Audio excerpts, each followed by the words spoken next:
Hey guys, well, I'm on the scene.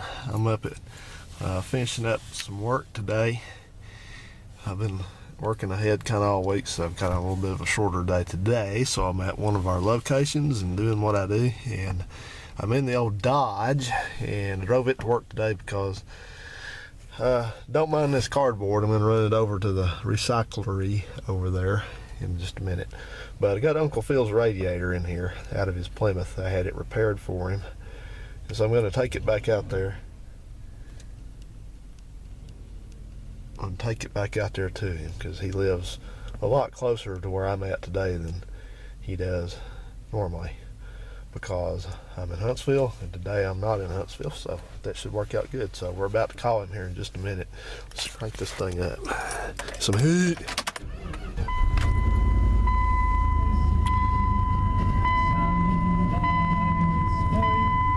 Yeah, what's wrong?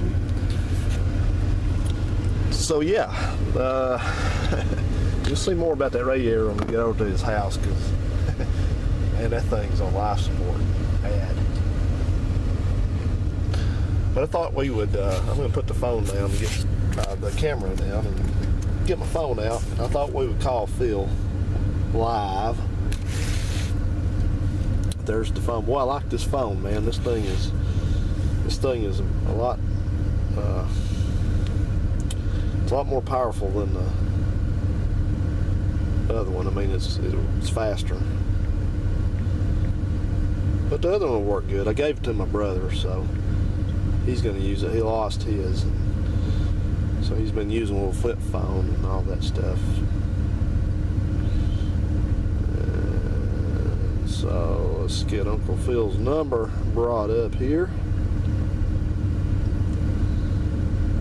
There's Phil. Alright, so I'm gonna call him, put him on speakerphone.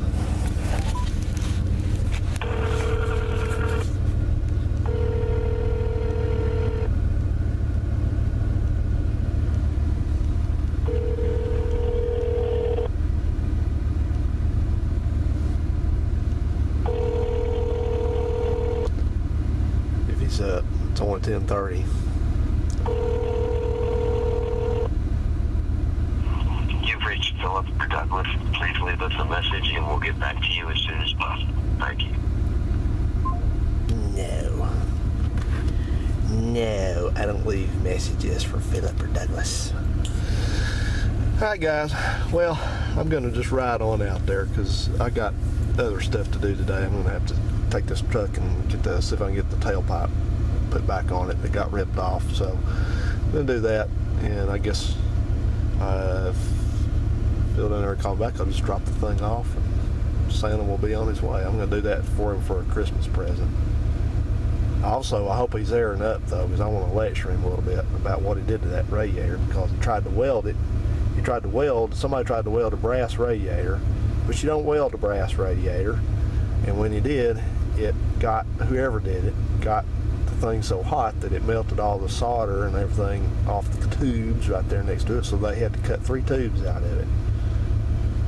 Don't weld a copper brass radiator. Don't ever do that. So anyway, alright, let's go ride on. Well, I thought while we were riding out to Uncle Phil's place, he still hadn't called me back. But anyway, I thought we would just talk a little bit about that old Plymouth that he's been driving, that 73, the green one. That's the one I bought in 2013. We went up to Pennsylvania and got it. And obviously living in Pennsylvania its whole life, it's really rusty. It's really rotten underneath. And it's got a lot of holes wherever. In the trunk, in the floors. Floors are going bad in it really, really quickly. It's got holes in front of the rear wheels, behind the rear wheels, in front of the front wheels, and back of the front wheels. So he drives down the road and it leaks water in through the holes in the floor and other stuff like that. Leaks air, so leaks water around the windshield. So anyway, that car is really, it was intended to be just for me, I was just going to drive it for a little while because my grandparents had one like that. And I just wanted to trip down memory lane, and I thought I'd drive it a while and have some fun with it, and then I just part it out. was it. But after it sat around a year or so, I got into other things, and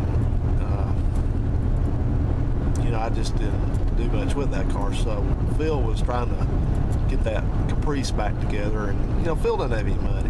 That's the thing about Phil, and so I was having to help him along. And I thought, I'm just let's see if he wants that Plymouth, and he can drive it and have an old car, drive it, enjoy it, and whatever. And I'll just take the Caprice and I'll do what I want with it. And I ended up selling it, and I ended up selling that Caprice because it just need a lot of work. I mean, they're nice cars, but you need a lot of work. The work I didn't want to put into it. So anyway, he's been driving this Plymouth about 2 years now, and he's put about 12,000 miles on it, and it's run the whole time.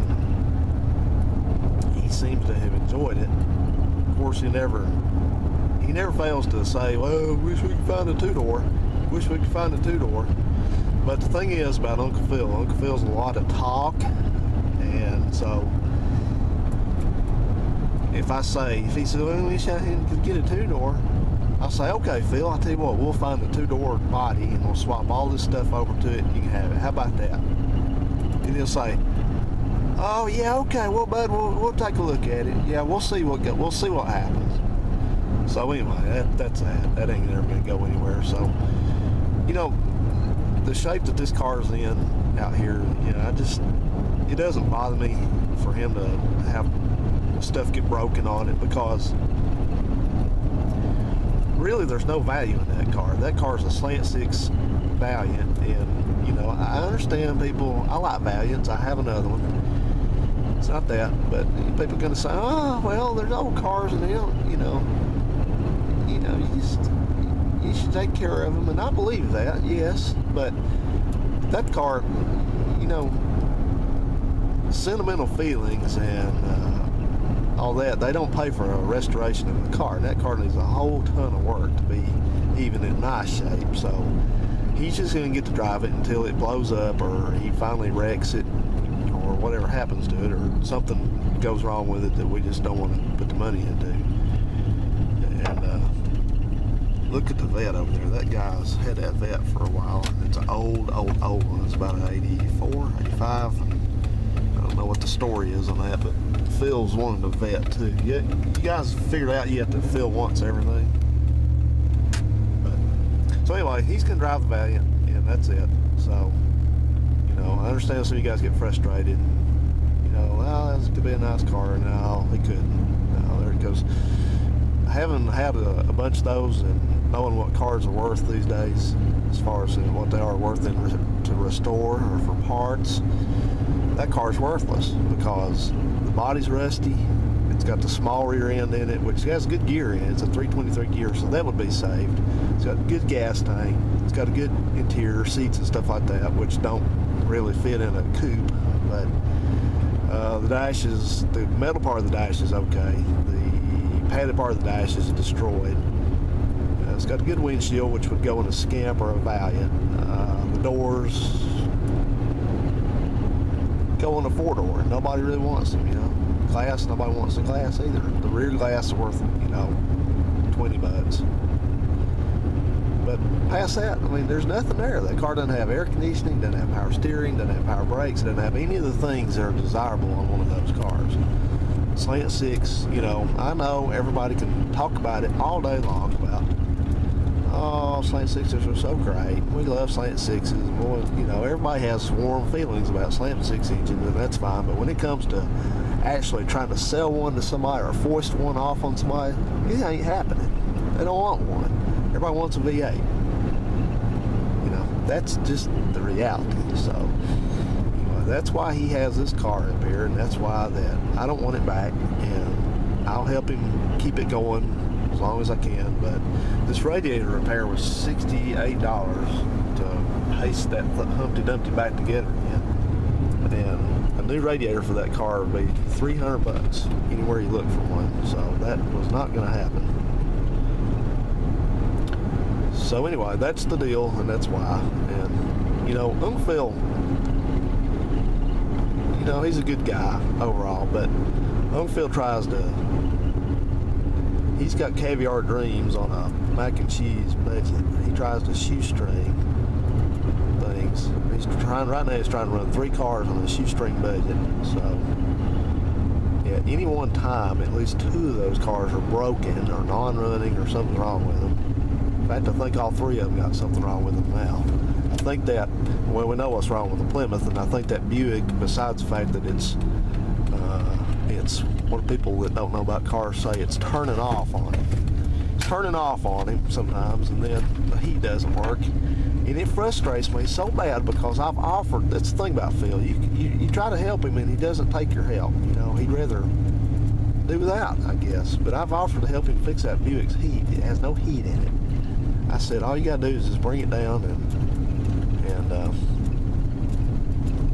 bring it down, and once we'll spend the day when it's a little bit warmer, we'll fix the heat on it. He's like, yeah, okay, bud, yeah, I might do it this weekend. You know, and then the Kia, that stupid Kia he's had, it's got something wrong with some kind of coolant system over the expansion tank or surge tank or something. Split on it, the fitting came off of it or something. It overheated, but I don't think it killed it. But he's trying to just half-ass that back together too. You know, he won't spend any money. He doesn't have a lot of money, but he'd rather, you know, I know a couple of you guys particularly can say he could have one nice car. I understand that. I believe that. I've told him that several times. Several times. He does not want to do that. Phil's rationale in the world Uncle Phil is he would rather have 3 or 4 barely running marginal cars than have one good one. And plus, he wants to have that idiot that lives with him. He wants to provide him a car. I don't know. I understand that. I don't know if Phil killed somebody one time and that guy witnessed it, and so Phil's forever in debt to him. What it is, I doubt that. Just kidding, but.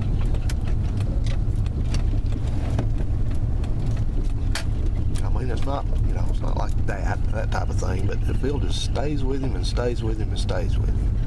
The guy goes to jail and Phil's, I'm glad he's in jail, I'm glad he's in jail, and life's so much better, I just live on my own. Wake up.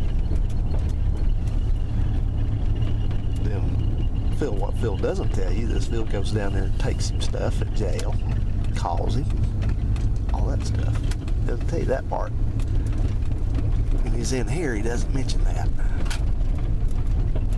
And he gave away my damn snapper lawnmower.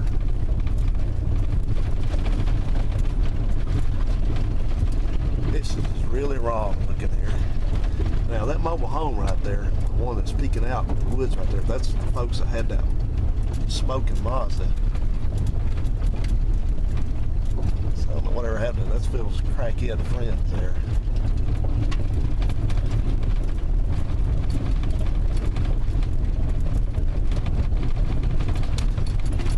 Well, I don't know. I see the Plymouth up here. The Buick.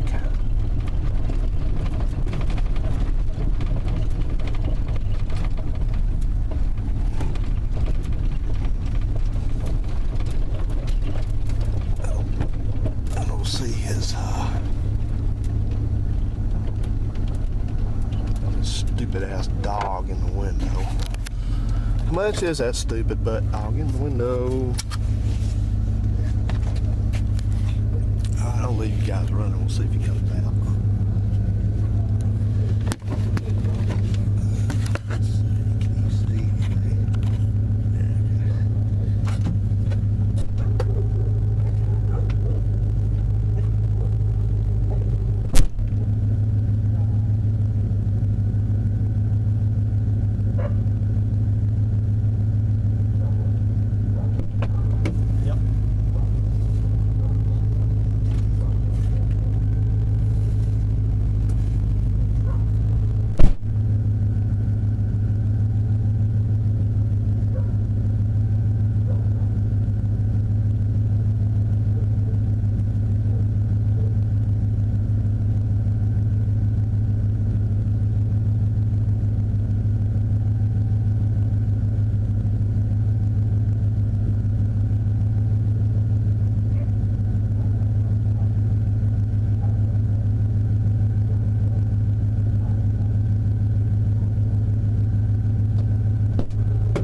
his car over there.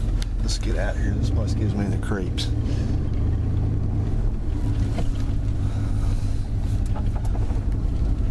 I guarantee you this place up here is a drug den. When they got fences up and places like that, no trespassing, all that crap. Drug. I won't subject you to having a look at the rest of this place going back out. So guys, we'll see you later. Thanks for watching. Check out this old abandoned gas station. It's been sitting here for I don't know how long now. That's what folks do down here in this part of the country. They just let something sit. Didn't matter if it was in good shape. Just let it sit. Let it run. If it's cars or a house or a service station, just abandon it. Just let it go. Then when it gets too bad, we'll tear it down. This part of Alabama, I'll tell you, there's nothing going for it. The state of Alabama as a whole doesn't have much going for it either. At least they didn't elect that idiot to the Senate. But this is a poor area, and it's just not much going for it. And another thing you'll see a lot in this area, I don't know if it's this area of the country or just this part of the state or whatever it is, but people down here would rather have a yard full of busted junk than to have nothing out there. If you gave somebody a choice and say, you have a choice, you can keep 5 broken, non-running vehicles and 2 broken mowers and some other broken stuff that you can't afford to fix any of it. If you have a choice of that, or we can just take it all away and clean your yard up and your yard will be nice and empty and straight and nice and neat, what do you want to do? They would immediately say, oh, don't take our stuff. Don't take our stuff. Don't take our stuff. That stuff's worth something. What? Like $100 a piece, maybe? Will they recycle those old broken down cars? I'm not talking about old cars, you know, that are, you know, got some kind of value to them because they're nice and old and maybe collectible. They never have those. I'm just saying, I'm talking about Tauruses, Cavaliers, Explorers, Grand Cherokees, all this middle of the road junk that people buy and then it breaks and they can't afford to fix it. They would rather keep all that. They'd rather stuff the whole yard up and let weeds grow around it and say they have it than to have a nice clean yard. They really would. I don't understand that. I don't understand that philosophy. That's sort of along the way Uncle Phil. Uncle Phil would rather have stuff that's busted or partially busted just to say he has it, you know? You know, the way that works out is, in the end, you may think you have something, but you don't have nothing. You got a big yard full of crap. That's what you got. You got a big yard full of crap. You got a crapped up yard full of crap. It's like that nice lady down there. That's Phil's sister. What ain't a sister? She's a nice lady. I like her. She's the same way. She'll keep stuff. It's useless. To 90% of the population, it's useless. Road car that's been busted for 10 years. You know,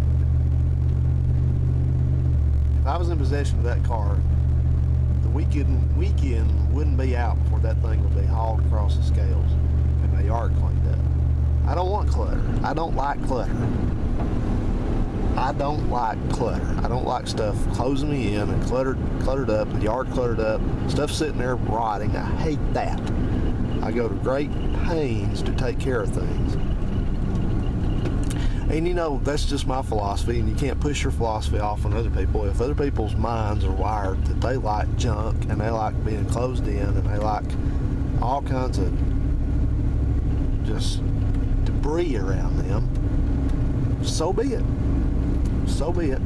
Can't help them. Can't help them. It's the way they're always going to be. That's how people you go down the road, every once in a while you'll see somebody's car or truck and it looks like they've got a year's worth of mail and other junk across the dashboard sitting there and stuff stuck in every crack up here. I think to myself, what are you doing, man? What is this? What is that? You know, I guess if you picked apart their psyche, you'd say, well, it's protecting me from the outside world. This male that's on the dashboard forms an emotional barrier for me.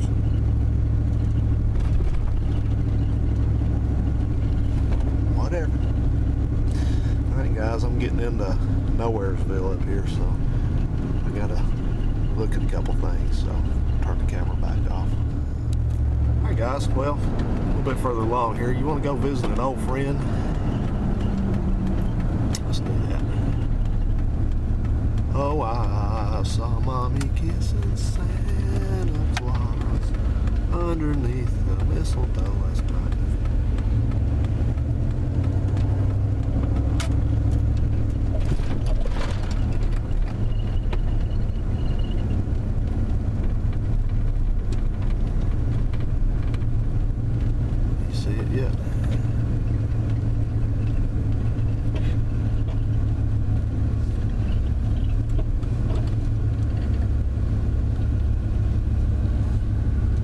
Yep, you guys are right. That was a bad deal. Old redneck's still sitting there. Hope whoever did that to that truck, I hope you're doggone proud of it.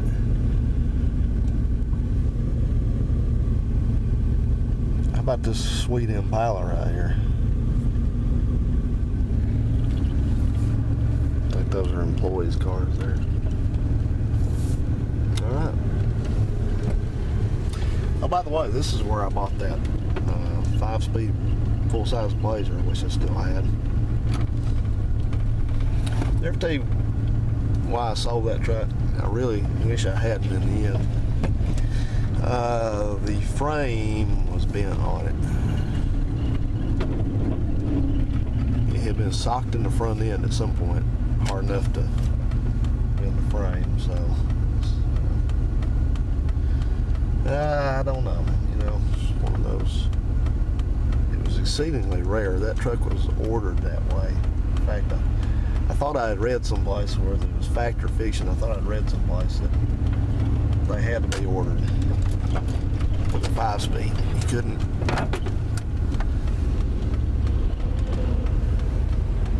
But that might have just been bogus. Here it comes over there so I can get out. But either way, it was a. Other than that, it was a decent old truck. Sounded good.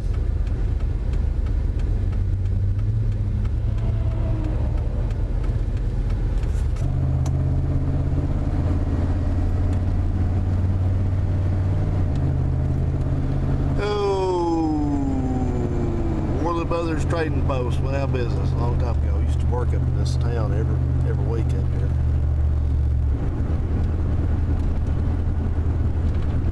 Warley. That's right. I used to drive a van like that. Just exactly like that, except mine didn't have windows in the back of it. I drove that thing week after week after week. Sort of in the job, sort of related to what I do now, but I was more of a peon back then on it. But used to have to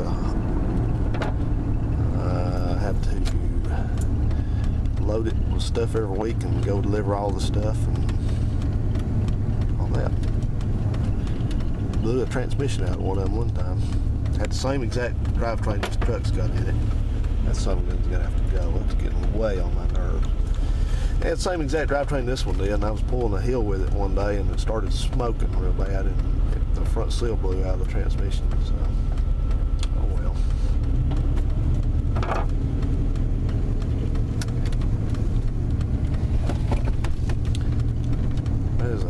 Gas tank. Alright, I'm going to see what my chances are having this loud exhaust seen about.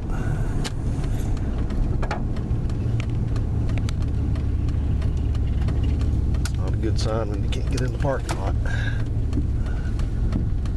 Clunk, clunk, clunk, clunk, clunk. Hey, somebody took my car away from me. I know what I'm going to hear in here. I'm going to hear the same thing I ever hear on a Friday when I try to get some exhaust work done on a vehicle. I'm going to hear, well, I got a lot of headaches. If it is, I'm going to get right back in here and I'm going to go eat lunch and go home. Well, that sounds a little better. Let's go check it out.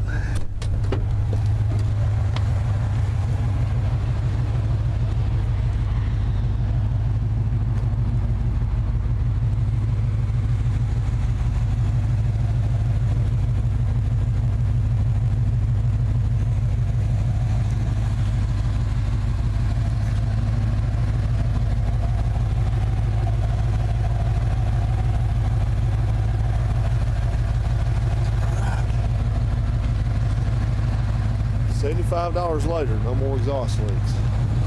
Good, good, good. Well, that's what.